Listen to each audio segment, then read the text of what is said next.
Much like its overconfident hero, Marty Supreme can't live up to the idea it has of itself in its head. Ever since the New York Film Festival, A24 has been promoting this with a certain gusto, a certain bravado that, after watching the movie, I think was largely misplaced. Most of Marty Supreme consists of Mr. Mauser completing side quests to finance his life in the short term. The plotting initially makes sense looking back at the likes of Good Time and Uncut Gems, because both of those movies thrived off characters living moment to moment, always having to find their way out of a bad situation and never having solid ground to stand on. But the more I think about Marty Supreme, the more I am nonplussed, both by the side quest that the Safdie brother includes here and how he films them.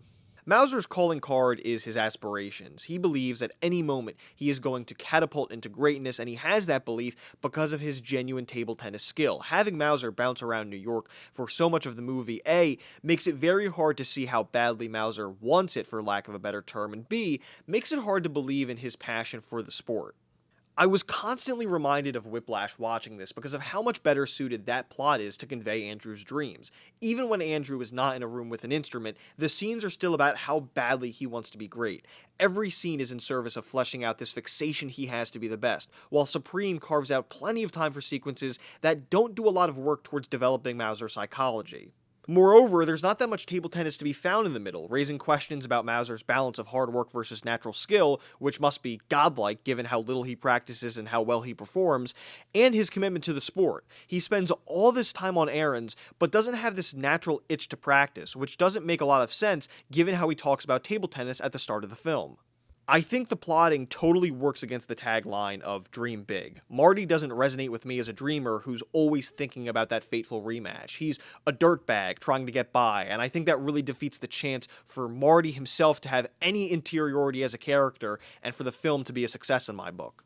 Which then gets me to my next point, the likability of Marty. For spoiler reasons that I'm not going to mention, Marty Mauser is not a good guy. Much like you could say Howard Ratner is not a good guy. What historically makes anti-heroes work is the push and pull you feel with them. Their actions may be deplorable, but they also are likely intoxicating personalities. Or maybe it's just really easy to want to see the good in them. Whatever the reason, anti-heroes should make you feel conflicted. If they don't push you away, they're heroes, not anti-heroes, and if they can't pull you in, well, they're probably not very good characters to begin with. I don't think Marty Mauser is a good character because nothing is pulling me towards him. He is selfish and narcissistic and annoying, and there's no but. There's no caveat. There's nothing that makes me want to make excuses for him or root for him. And we can put some blame on Josh, but I am putting the bulk on Chalamet. Chalamet has pitched himself as charisma incarnate, a bona fide movie star when we apparently have none, and I found myself completely unmoved by him here. It's not just that he lacks the swagger necessary to make me feel something for Marty, but he also lacks the desperation Pattinson and Sandler both brought to their roles. He's not intense enough. He doesn't make me believe the stakes are ever that high for Marty in the first place. Good Time and Uncut Gems were defined by the stakes being high for almost the whole runtime, which led to viewing experiences people may not have liked, but ones they certainly remembered. Those movies coerced you into feeling a certain way, and Marty Supreme doesn't achieve the same effect. I think this is first owed to how I feel about Marty. I never was in his corner, so I can't say I particularly cared when he was in peril, but it's not as though any of the circumstances he finds himself in feel particularly perilous or uncomfortable. I mean, when handcuffs are put on him, it's by a cop his uncle is paying for. Marty always feels a few degrees away from true danger, and Safdie never commits to keeping him in an uncomfortable situation. Ira doesn't put hands on him, he immediately thinks his way out of the gas station situation, and the necklace is immediately given away in the park to save him from that embarrassment.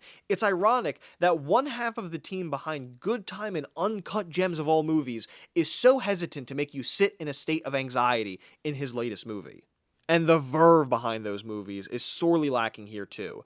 It's particularly hard to cut Marty Supreme any slack the same year of One Battle, because I've seen another, very American movie with a gaudy runtime absolutely move thanks to an electric combination of camera work, editing, and music. I don't think any of those elements are particularly exciting in Supreme, and you really feel their lack of quality during the more generic plot segments. I mean, the bowling alley hustle is as pedestrian a concept as Safdie could have included here, and he directs it with none of the creativity and finesse I once thought was genetically embedded into his directorial style.